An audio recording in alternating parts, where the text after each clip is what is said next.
అభివృద్ధి అంటేనే జగన్మోహన్ రెడ్డి గారు. ఆయన రావాలి, మళ్ళీ ఆంధ్ర రాష్ట్రం కూడా మళ్ళీ అభివృద్ధి పదంలో నడవాలి అంటే ఆయన ఉంటేనే అది జరుగుతుంది.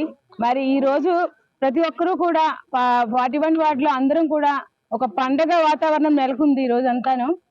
నిజంగాను ఆయన ఉంటేనే మాకు పండగ, జగనన్న ఉంటేనే. మెయిన్ గాను జగన్ గారు ఉన్నప్పుడు ఆడవాళ్ళందరూ కూడా చాలా సంతోషంగా వాళ్ళ కాళ్ళపై వాళ్ళు నిలబడుతూ, ఎందుకంటే చేయూత అలా పథకాలు పెట్టి ప్రతి ఒక్క అక్క చెల్లెళ్ళకి కూడా ఆయన చేయూతలు ఇచ్చేవారు. మరి ఈ కూటమి ప్రభుత్వం వచ్చిన తర్వాత అదే అక్క చెల్లెళ్ళందరూ కూడా ఇంట్లో కూర్చోవలసిన పరిస్థితి వచ్చింది. మళ్ళీ వాళ్ళ కాళ్ళ మీద నిలబడి ఒక వ్యాపారాలు చేసుకోవాలన్నా, వాళ్ళ అభివృద్ధి అవ్వాలన్నా కూడా జగన్మోహన్ రెడ్డి గారు రావాలి. మళ్ళీ మా ఆడవాళ్ళందరిలో కూడా ఒక ఉత్తేజం, మాలో ఒక కృషి అనేది మాకు వస్తూ ఉంది.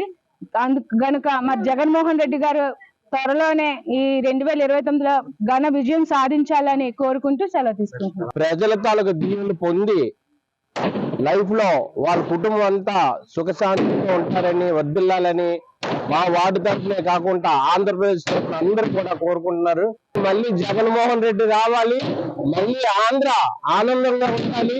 ఇదే క్రిస్మస్ నేను చెప్తున్నాను, కంపల్సరిగా మా వార్డు కాదు, ఆంధ్రప్రదేశ్ 170 సీట్లు గెలిపించుకుంటే వాళ్ళకి ఇంకో విషయం ఏంటంటే మెయిన్ భయం, ఇప్పుడు కానీ కార్పొరేషన్ ఎలక్షన్ ఎట్లా ఓడిపోతారని భయం ఉంది.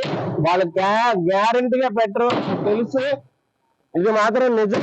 పెడితే మాత్రం అన్ని కూడా మా వైఎస్ఆర్సీపీ అని కోరుకుంటూ